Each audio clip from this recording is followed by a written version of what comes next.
most delicious spirit, and thank you for tuning in to this, your Edible Spirit New Moon transmission for the new moon in Sagittarius at 3:42 a.m. Eastern Time on Saturday, December 4th.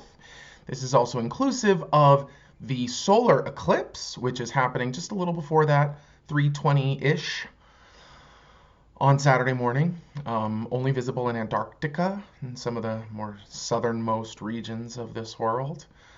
But as always, we are bringing this to you to provide some insight into the various frequencies, the buffet, the banquet of frequencies that are on offer to you, streaming in through this new moon portal. When the energies of the moon and the sun kind of cancel each other out, the eclipse is just an even more sort of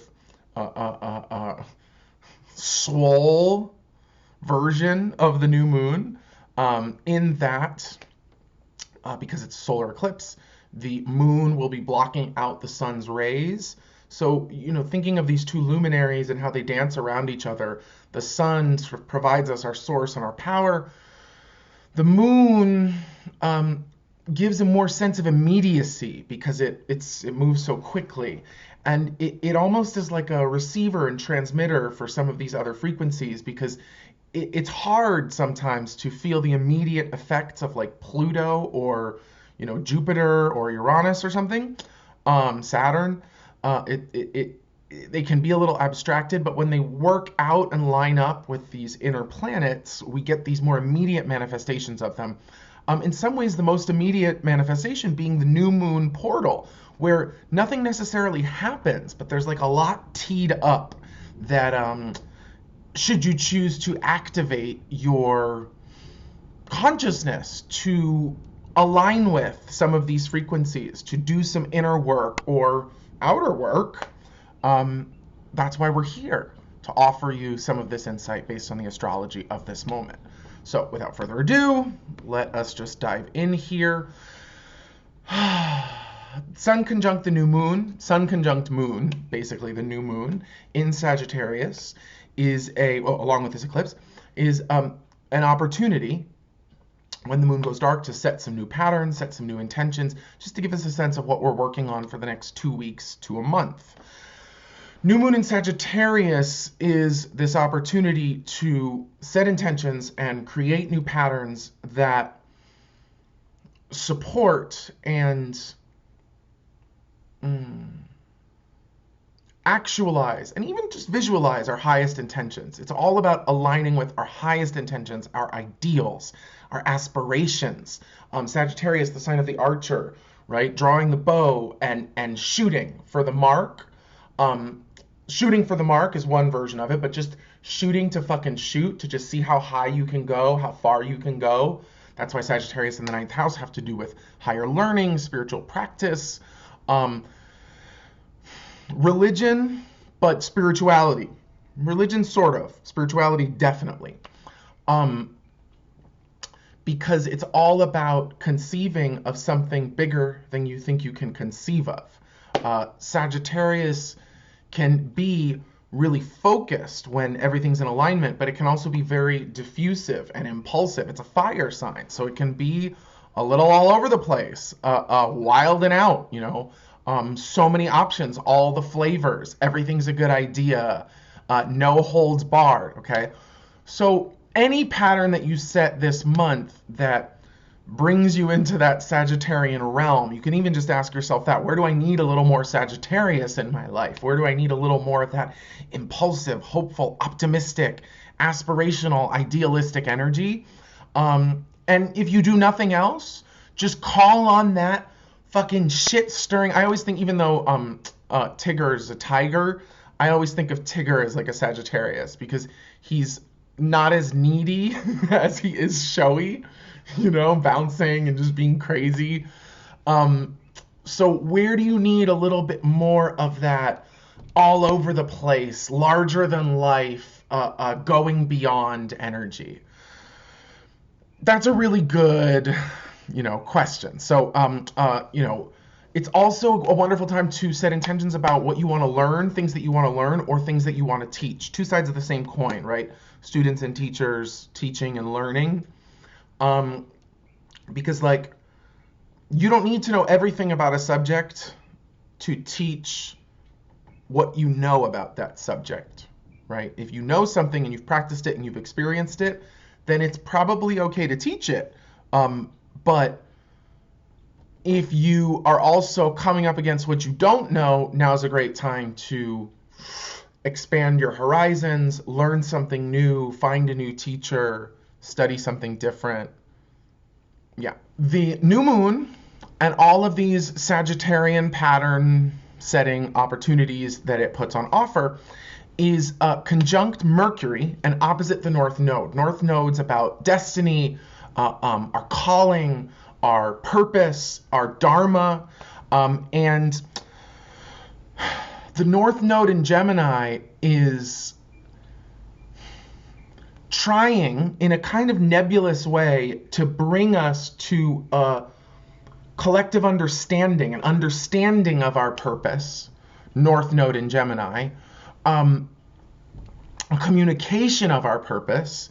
And it's almost as though there's this transmission of like, where are we going? Where are we going? This is where we're going, like a homing signal that's opposite this new moon that's asking you, okay, what does this mean about me? And what are the intentions that I can set based on where I sense all of us are headed? Do you think we're headed towards like ruin and despair? Do you think we're headed towards harmony and collective healing and collective problem solving, right? As compelled by a need for collective healing, right? Wherever you sort of sense that we're coming from, wherever you sense that we're going to, right? This feeling of like where we're all headed. New moon conjunct Mercury seems to be giving you a download about where you individually are at and where you want to go. To some extent, the ideal that you want to reach towards, to aspire to, even as you have this sense of Gemini communicating to us through the North Node, where the fuck we're all headed, right? Or like, where the fuck we're all headed? Or like, where the fuck we're all headed, right? Which one is it? Which one is it? New moon presents you with an opportunity to not necessarily decide where we are all headed, but to decide where you're going to orient yourself. Are you approaching hope and optimism and idealism, or are you approaching chaos and misery and separation and dissociation? Sagittarius is the sign of the path, right? It's the sign of all the flavors, right? Opening myself to all the flavors so that I can narrow my focus and draw straight and true, right? I can either just fire arrows to the highest heights, or I can take my mark and let her rip. If Mercury's delivering you a sense of where you are relative to where we're all heading, consider your path. Consider the path that you are orienting yourself on based on where you sense that we are heading. Same thing, new moon, is sextile Saturn in Aquarius, which is squaring Uranus and Taurus. So Saturn in Aquarius squaring Uranus and Taurus is a big, long, slow-moving alignment. It can be a little abstract. Saturn in Aquarius, what are we learning? The hard lessons we're learning collectively about Uranus and Taurus, the way that the material plane is changing revolutionarily. Uranus connected to the Tower card, that which needs to be broken down in order to be rebuilt. That which must be blown up in order to release the power that's kind of trapped up inside of it. And the theory, the way we're reading Uranus and Taurus is that we've placed so much emphasis on the material plane, Taurus, and decided so virulently that the chair is a chair and that property is mine and that this stuff is mine and not yours. And, the material plane has just become so dense, so fucking dense. And how is that working for us? How have all the decisions that we've made about property and money and material and resources, how is that benefiting all of us? Saturn in Aquarius seems to be saying, Learn the lessons, collective, about all of these decisions that you've made about the material plane as Uranus blows them up and frees up the energy that's inside of it. So again, you can choose to see the chaos of everything that's falling apart. You can always find chaos if you look for it. It's everywhere in the universe. Or you can choose to see the potential order that is coalescing, that each one of us can individually work towards crystallizing, or not, right? Or not. You can just fuck off. It's fine. Nobody cares, right? I mean, I care, we care, but you have free will. You can do whatever you want.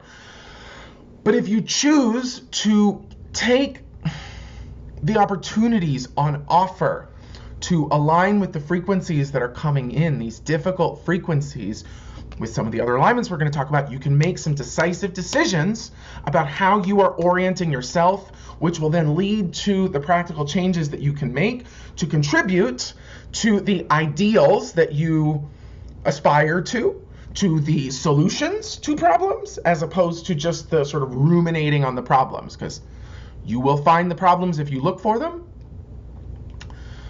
But if you remember the space that's being created by all of this destruction, there is potential here that, based on the astrology of this month, maybe it's a challenging moment for us to all act on them, but it does feel like there is a lot of opportunity for things to change in the whole world based on what each of us are doing individually. So, new moon in Sagittarius, sextiling this Uranus Saturn square, big, long, slow-moving astrological alignment. It's as though all of that intense energy gets focused into you, into this moment, into this month, into what now, right? Where are we now? Where am I now? How am I oriented? And a sextile, you know, there's the potential for all this beautiful interflow between this, you know, immovable tension of Uranus square Taurus and the opportunity on hand because of the new moon. But you got to do something about it. That's what, in a trine, the energy flows more harmoniously, kind of effortlessly. It's like a given. But in a sextile, you got to apply the learning. And you'll see all over this transmission, applied learning is what it's all about. It's very tempting right now to just act as though you're living in the old world, as though you don't see what you see, and you haven't heard what you've heard, and you don't know what you know. The challenge is to act as though you know what you know, while maybe potentially living in a bubble, while maybe being the only one who sees it, right? But it's not just do what you fucking want. It's do what you want relative to where we are headed, what we are learning, what we have already learned. Carve your own path out. Be selfish so that you can contribute selflessly. That seems to be the alignment that we're fucking with this month, okay? Yes, and Saturn, right, the Saturn part of the Saturn-Uranus square is also sextiling Chiron in Aries, which is about healing of the self. And we're even reading it as like kind of change or die vibes, where it's like you could not deprogram generations of racism, sexism, misogyny, classism, whatever ism has been of violence and oppression is perpetuated on you. You could just let it lie, or you could use Chiron and Aries to say like, hey, I'm here, and these tensions that are binding me are not very useful, and if I just leave them unaddressed, I'm probably going to atrophy.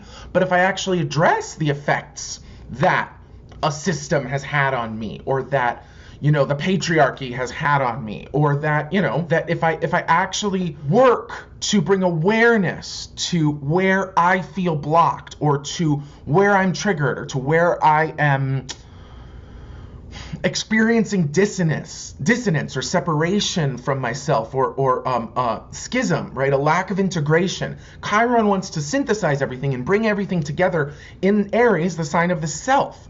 So Chiron and Aries it's almost like what Uranus and Taurus is doing to the physical plane. Chiron and Aries is urging you to do yourself. It's not as violent as Uranus. So Chiron and Aries doesn't necessarily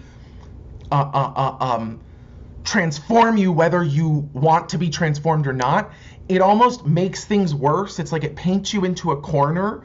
It paints your sense of self into a corner until you feel so limited that you take the medicine or pull the trigger or flip the switch and bust out of whatever you were kind of stuck in. So asking yourself, where do I want to free up some space? And what do I need to act on? What do I need to heal? What do I need to work with in order to enjoy or appreciate or love my sense of self? And then the theory would be that that inner work, that healing work, is going to ping the Saturn and Uranus square and is going to ping the new moon. And it's all going to be connected in that what you heal in yourself based on what's happened to you is going to make it easier for you to learn the hard lessons of Saturn and Aquarius about what all of us are going through. Because when we do our own healing, we end up opening our hearts and end up more connected to everything. That vulnerability, that being open to everyone and everything, is actually what makes people the most uncomfortable, because when you feel your connection to others, change just makes sense. How could you not change when you feel your family, your brethren and sistren on this planet? But that's exactly the thing that people don't want to do. So it can cause the kind of clamping down that we've seen Saturn square Uranus. But the theory here is that if you do some of this inner healing work, freeing up your own sense of self, capital S self, that work connects you to this sense of the collective, which makes it easier to learn the hard lessons about how the material plane is changing, Uranus and Taurus. And it's like all of this work informs what happens this month. What path are you orienting yourself on? Questions also with Chiron about how and where am I wasting energy? Where can I streamline? Where can I refine my flow? Where am I burning too hot or too cold? And then coming back to the Sagittarius and the new moon, how can I adjust my path so that I am oriented in a direction that honors what I've learned, what I see, and the collective needs I sense based on everything that's fucking changed. Bam, right? New moon, sextile Saturn, square Uranus, sextile Chiron and Aries. For the heads out there. Moving on, Mars and Scorpio, square Jupiter in Aquarius. Again, a tension, a square between the growth of the collective and the desires, the secret drives and desires of you, the individual, what you want. Mars, inner planet, Jupiter, outer planet. Slower moving, bigger effects, sometimes harder to feel. But if they were conjunct each other, they would be kind of feeding each other, trine or sextile. But because they're in a square presents another point of tension that's begging to be resolved so as to release power. We're kind of reading this as like our secret hidden selfishness is at odds with the growth of the collective. And also the way that the collective is growing, Jupiter and Aquarius, seems to be at odds with what people think they want, and maybe even more so with what they really want deep down inside. We're also suggesting that this tension can be resolved by taking decisive action. It's almost like even more aggressive than a sextile. It's like a square is hot, it burns hot, and it can be a lot of friction.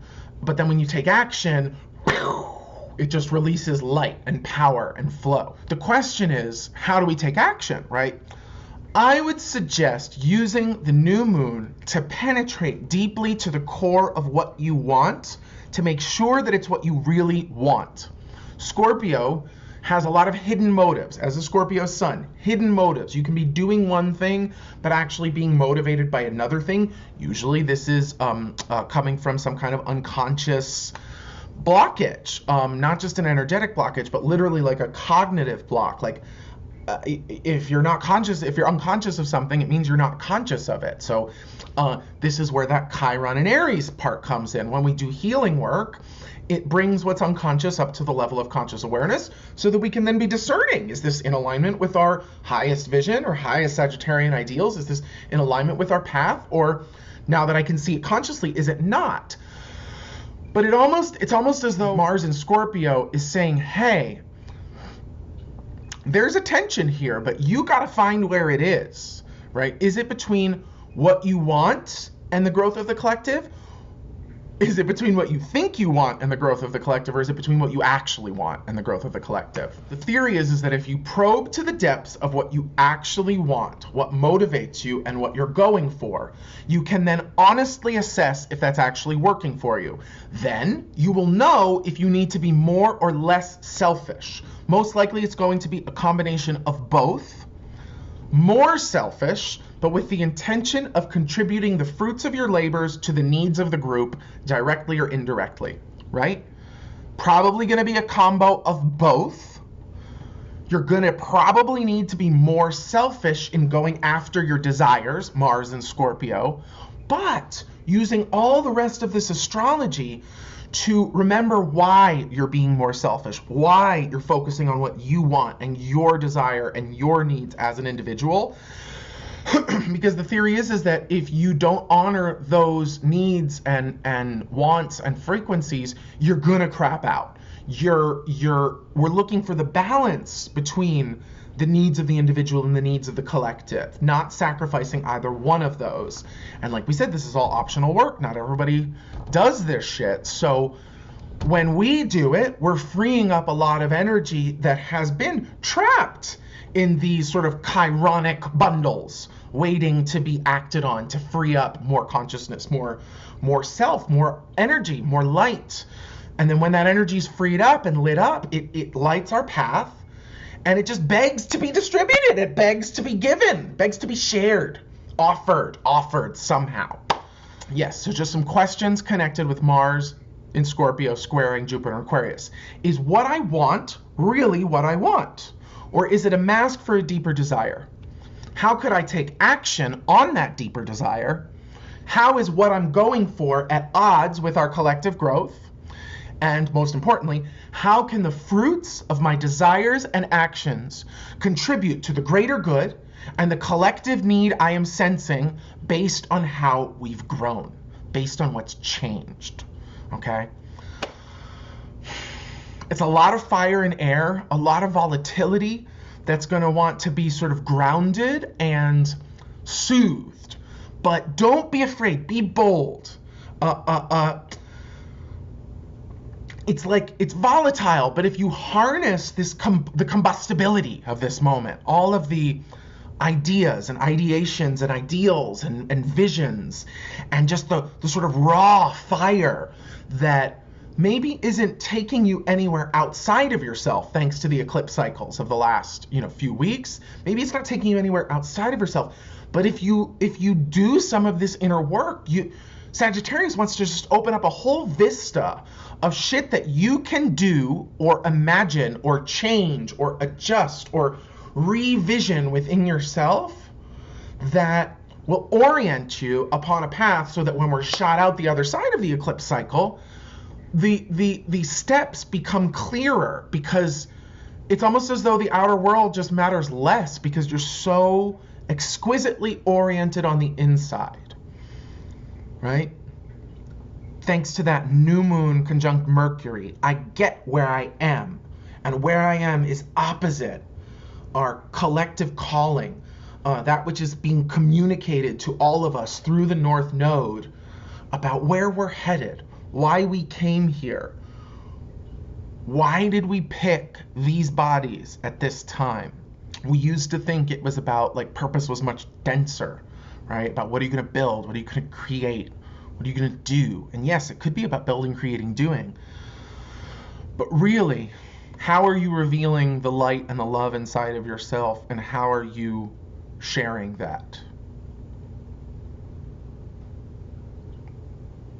What's a better purpose? I love you so much.